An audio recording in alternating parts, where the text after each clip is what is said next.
Hi everyone, I am here today with my March book haul. Yes, my March book haul. This is how MIA I have been. Now, just in case you've not watched some of my other videos recently that I've put up over the last couple of days, I'm not sat here naked. I do have a dress on. It's just a topless affair. It's a strapless affair, so I look like I'm sat here naked. I'm not. So this book haul is over 30 books long. Are you surprised? As a result, I won't be going into an awful lot of details with these books, mainly because I don't even know what a lot of them are about. I like to go into books relatively blind, so yeah, there won't be much info with these. Also, this book haul will comprise of books that I've purchased for myself and also books from the publishers via NetGalley. I will, of course, point out what I have bought from where, and I've also got one physical book as well. Yeah, the one physical book that I've got, which I've still left the sticker on of. What was I doing? But yeah, I went on a shopping trip and I went into a bookshop, The Works in the UK, and I don't normally go in there and buy something, but I really wanted to treat myself to a book. And then I stumbled across this, which is the Mammoth Book of Jack the Ripper, which contains key new theories, complete chronology, I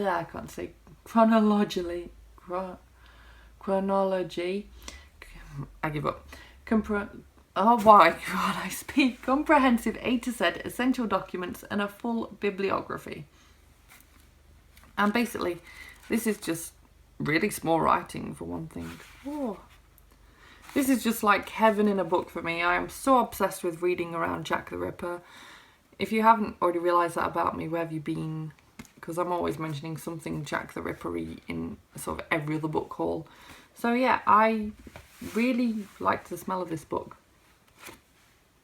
And it was only £4, so I thought, yeah, I'm going to treat myself. I like it. I like a good Jack the Ripper book. And this will be really interesting when I get around to it.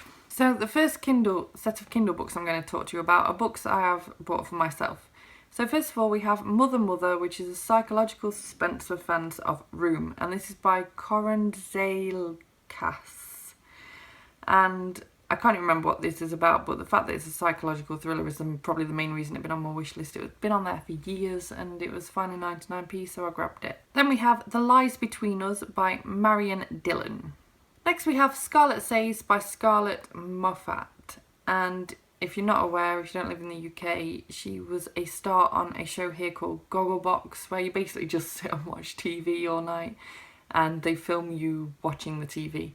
And she was part of a family that did that, and then she started trying to sort of become all celebrity. She went on a show called I'm a Celebrity, Get Me Out of Here. I didn't really watch that season, so I can't really comment. I'm not an awfully big fan of her, but it got reduced to quite a cheap price, and curiosity got the better of me, basically. Because I really do quite enjoy celebrity, like, biographies and autobiographies and whatnot, and despite not liking her, I feel like this could be quite a fun read. Next we have The Taming of the Queen by Philippa Gregory. Historical fiction, blah blah blah. I collect her books, pretend I'm going to read them one day. Hopefully one day I will actually read it.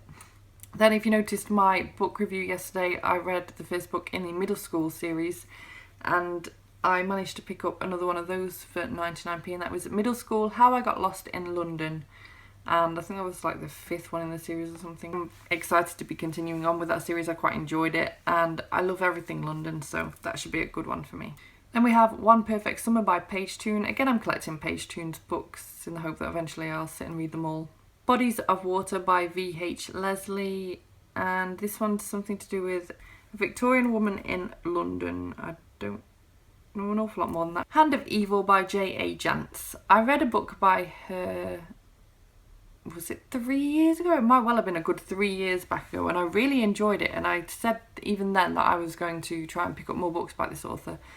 And then during March there was some sort of sale on Amazon for almost all, not quite, but almost all of her books were 99p, so I picked up a bunch of them. So I've got Hand of Evil, Web of Evil, Trial by Fire, Deadly Stakes, Cruel Intent, Left for Dead, Moving Target, Fatal Error, Cold Betrayal, Clawback, No Honour Among Thieves, and I think that was the last one actually. And then the last book I bought for myself in March was The Graduate. by Charles Webb. So now let's move on to the books I got from the publishers via NetGalley. And the first is The Stars Are Fire by Anita Shreve. And this came out on the 2nd of May, so I'm mega behind. Then we have Ashes by Sarah Mitchell Jackson, and this comes out on the 9th of June. To Love a Stranger by Chris Fatts. This is due for publication on the 23rd of May. Then we have Fall in One Day by Craig Tilson, and this... what date are we on? No, it's not out yet. This comes out on the 16th of May. Then we have A Jesse Flynn Investigation, Fire Damage by Kate Medina, and this came out on the 24th of March 2016 actually. Yes, that came out on the 24th of March 2016. Then we have The 14th Letter by Claire Evans, and this came out on the 6th of April. The Stranger by Saskia Sarginson, and this came out on the 23rd of March. Keep Me Safe, which is the first book in the Seal Island series by Daniela Sacerdoti, and that came out on the 6th of April. Then we have Love Me Not by MJ Arledge, and this is due out on the 27th of June. Then we have My Sister by Michelle Adams, and that came out on the 20th of April. The Castaways by Jessica Fleck, and that came out on the 3rd of April. The Lauras by Sarah Taylor, and that came out on the 6th of April. Girl Without a Face by Medea Sharif, and this came out on the 3rd of March. 10 Birthdays by Kerry Wilkinson, and this came out on the 21st of April. A Simple Favour by Darcy Bell, and this came out on the 9th of March. The Burial Hour by Jeffrey Deaver, this came out on the 4th of May. And that is the lot. Wow. Basically, I flew through those really quickly because I don't know what a lot of them are about. I have to sit here reading the blurb, and that would make this video really super long for me to edit. And since I'm trying to get back into the swing of booktube, I don't want a stupid hour-long video to cut down to 15 minutes. But a lot of those were either YA novels or mystery thriller, psychological thriller kind of things. They're the main things I tend to pick up most of the time, except for the occasional historical fiction here and there. So thank you so much for watching this book haul. If you liked it, please give it a thumbs up. Subscribe by clicking the image of me just there if you want to see more videos and other bookish content from me. And I will see you tomorrow with another book review. Bye bye!